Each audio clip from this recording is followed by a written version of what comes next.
What's up guys, Kai here with Mid-Tenn Media Blasting. I'm going to show you guys something I've been doing behind the scenes that I thought might make a pretty cool video series. If it doesn't, then whatever. But I'm going to be working on this vintage stand-up jet ski I got here. So I bought one of these when I was 17. I've actually got it outside so I can show it to you. I've got a 650. This is a JS 440. Not sure of the year. Let me check. 83. So this is a 1983 JS 440. So pretty early on. Still got the exhaust up here. I know they switched to down here on the later models, but gonna just do like a full restoration on this thing. Little backstory: me and a buddy had this ski probably 10 years ago, and it was bought pretty cheap as just a parts ski, and I didn't think it had a motor in it. So I put a feeler out on Facebook yesterday about getting another one of these picked up because I would like to, paint and fix one up pretty nice. So I was looking for something that was off market that would be pretty cheap. And I ended up, one of my buddies texted me and said, "Hey man, we've still got that stand up if you want to come grab it." And I, blast from the past. Just freaking forgot about it, so ended up going to get it. Didn't think it had a motor. Went to pick it up by myself this morning and realized it was a little heavier than it should be. Took the hood off here, and sure enough, it's got a motor in it. So it is a 440. You can see right here, 436 cc's. Not much difference between the 440s and the 550s as far as cosmetics go, but she ain't a real looker anyway. So all I've done to it since I picked it up was just run the pressure washer over it, just because it was covered in spider webs and dust and stuff. But it's all here. So tank's here, tank straps are here, batteries here, bilge pump is still in there. Got a Mariner pipe, Mikuni carb. I know nothing about this motor, so we are going to just kind of learn as we go. I got a can of Berryman's. I got some fresh 50-to-1 premix in the truck I'll put in it. I made a flush kit here that I'll get fapped up pretty quick. And I got a tractor battery. I know that's the wrong battery, but listen guys, the battery for this jet ski was $120. That battery was $40 and it has the same amount of cranking amps. So it'll do just fine just to make sure everything's good. And then this ski ends up being great later on down the road. I'll get a proper battery for it, but it needs a lot. It needs, new seals. Needs some stuff on the handlebars just to complete them. Needs a throttle cable. But as far as wiring goes, it looks like it's all here. So that's good. I don't have to go chasing gremlins, hopefully. But I forgot to get plugs while I was out, so I'm hoping these are okay. They're Champions, which is not what you want to see, but we will let me get this flush kit made, this battery put in here roughly, and then I'll pull these plugs and I'll show you what they look like, and then we might just crank on this thing just to see if it's locked up. I don't think it's going to be locked up. It's a 2-stroke. These things are pretty, I guess, knock on wood, pretty bulletproof, but looks pretty straightforward as far as plugging it up. I will get some things situated here and then I'll be right back with you. Okay, so cheap flush kit made. I went to Ace and got these parts and spent like $19 or something like that. You can get one on Amazon that's already made for about the same price, but I wanted something I could get and use today. So that's that. I will splice in right here, put that in there. Side note, you do want to make sure you have a shutoff for the hose here, just in case the motor turns off or something, or if you're working by yourself like this, it makes it so you don't have to run back and forth to the hose, because you want to fire this without the hose on. You don't want to flood the motor quite literally with water.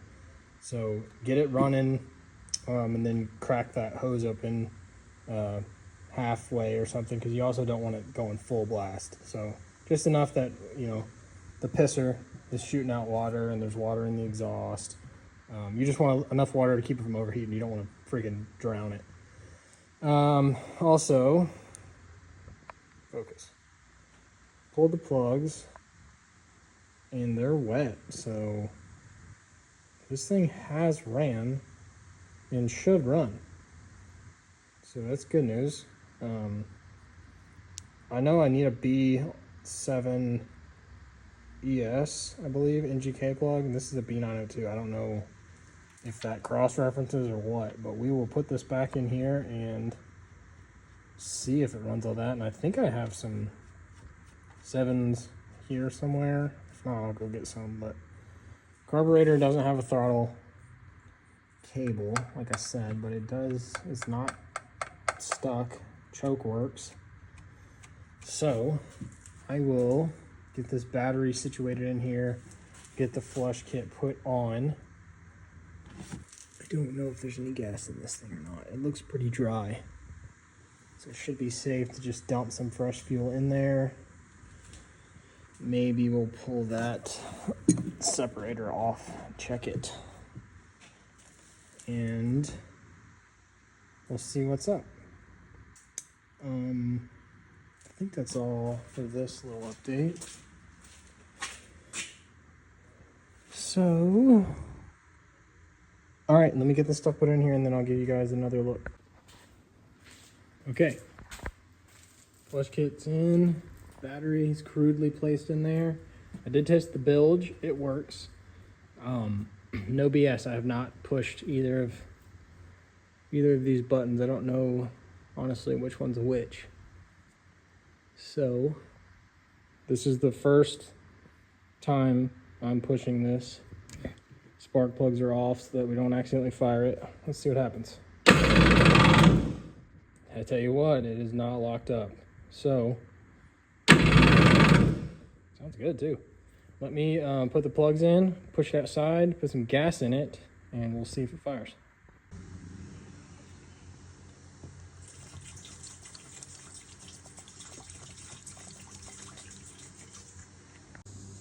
Okay, so filled the filter housing up with some premix. It was bone dry. Put Berryman's in the tank, put about a gallon of fresh 50-to-1 in there. Fuel on. I think this is how you prime these old ones. Okay, leave it out. All right, let's see what happens here.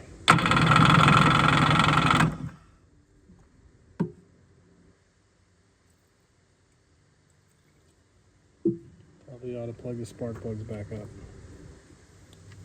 Okay. Tried.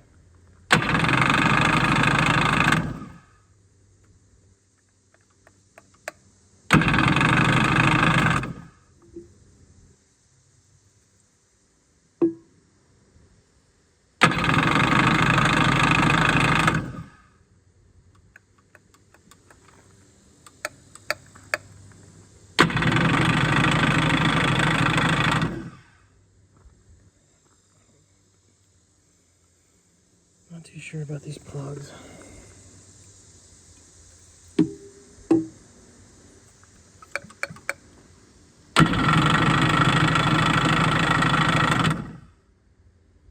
Okay, let me go get some correct plugs and we'll try this again. Okay, so robbed some correct plugs out of my ski right there. Got them in here now. So let's try this again.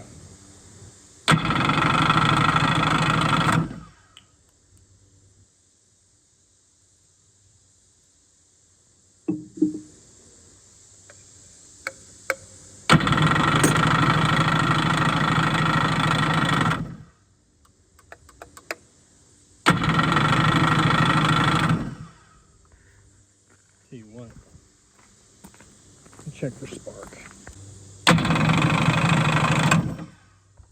So we do have spark. Just thinking maybe it just needs a second. It's not getting enough fuel. It's not getting hot. So we will just keep trying here for a second and I'll be right back with you. Okay, well, after messing with it, stabbing myself in the finger, I don't have my compression tester here, so without checking compression, I really don't know why it won't fire. I pulled the plugs and turned it over, and you can visibly see it shooting the fuel and oil out. So I know it's got some compression, but I don't know what these are supposed to be at, like 140 or 120 or 80 or something like that. But without that, I don't know. I feel like I've flooded it now by messing with it. So I'm going to let it sit and go check the internet and see what it says about how to get one of these old ones to start. Because I know it hasn't started in the last 5 years at least. So it could be between 5 and 10 years since it started. So I'm going to go get some water and do some internet hunting, and I'll be back in a minute. Okay, so after doing some reading, the internet says to, I have to dry this out obviously, but put some gas in here, pop the plugs out, squirt a little bit in each cylinder, and then put it back together and see if it'll start that way. Apparently these 440s are really hard on starting as it is when it comes to pulling fuel, and especially hard if they've been sitting for a long time. So that's the boat I'm in. I am going to dry this out, put some fuel in it, and give that a shot. That didn't work. So I'm gonna bite the bullet and go get the compression tester and maybe some lunch, and come back and see if this motor's any good. Okay, back. Grabbed a bite to eat and grabbed this compression tester. Got it hooked up. I don't know what cylinder's what on this. We'll call this one 1. Let's check it out.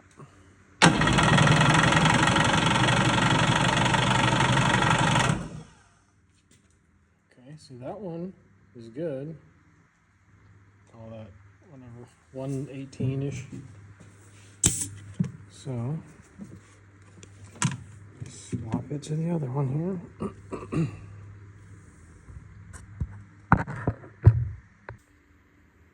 Okay, hooked up to cylinder 2.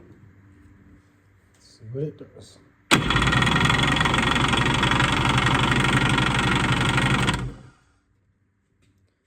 So, not quite equal, but still, that's pretty good. That's enough that this should fire. So, I don't know. Guess I'll keep going down the list here. I don't know what I'm going to check next. I might have to go back to the internet. Okay. Correct spark plugs.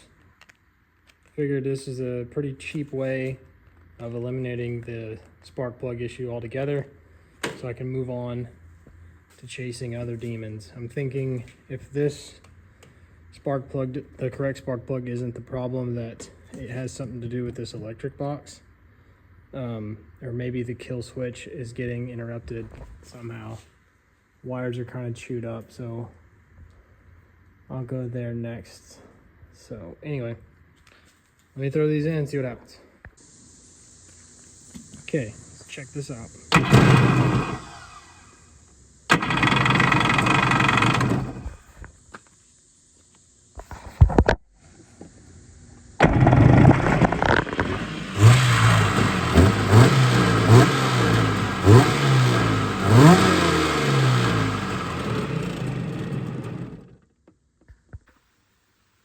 Okay, so in case you're thinking, how did you get that to run when it wasn't running at all?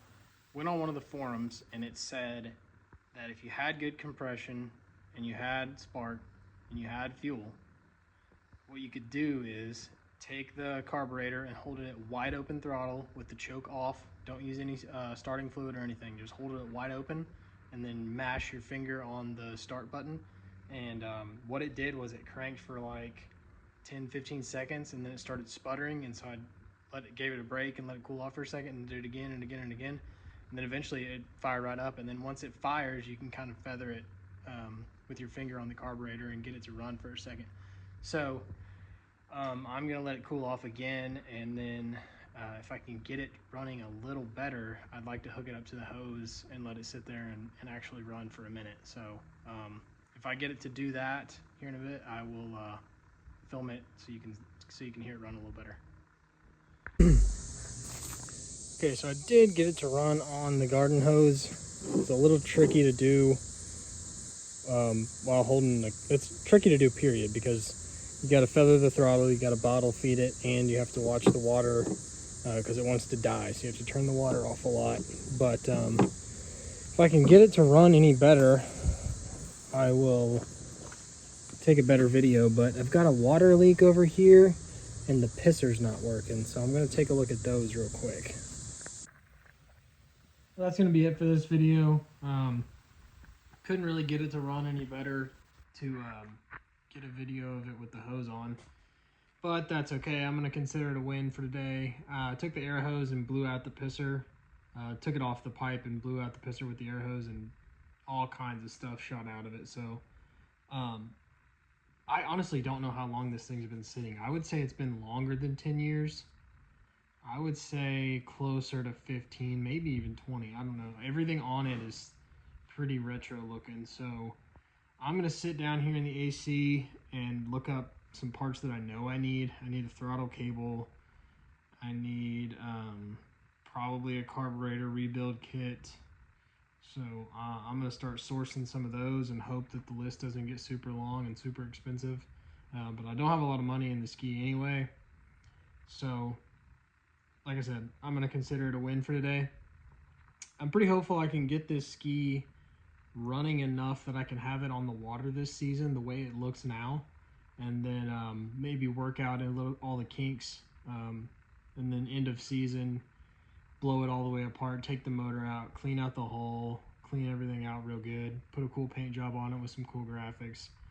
And then who knows, I don't know if I'll sell it or keep it, or I like to say that I'll sell it, but I'm kind of a hoarder, especially when it comes to old cool junk like this. So yeah, if you guys like this video, let me know. There's plenty more to film, plenty more to do on the ski period. So I'd like to buy up as many of these old skis and keep them on the water. So if you know where any are that are on the cheap that need completely rebuilt, a little bit rebuilt, haven't ran in forever or whatever, just put it in the comments or contact me, Google me, Mid-Tenn Media Blasting on Google, and you can get a hold of me that way. But yeah, let me know, man. Appreciate it.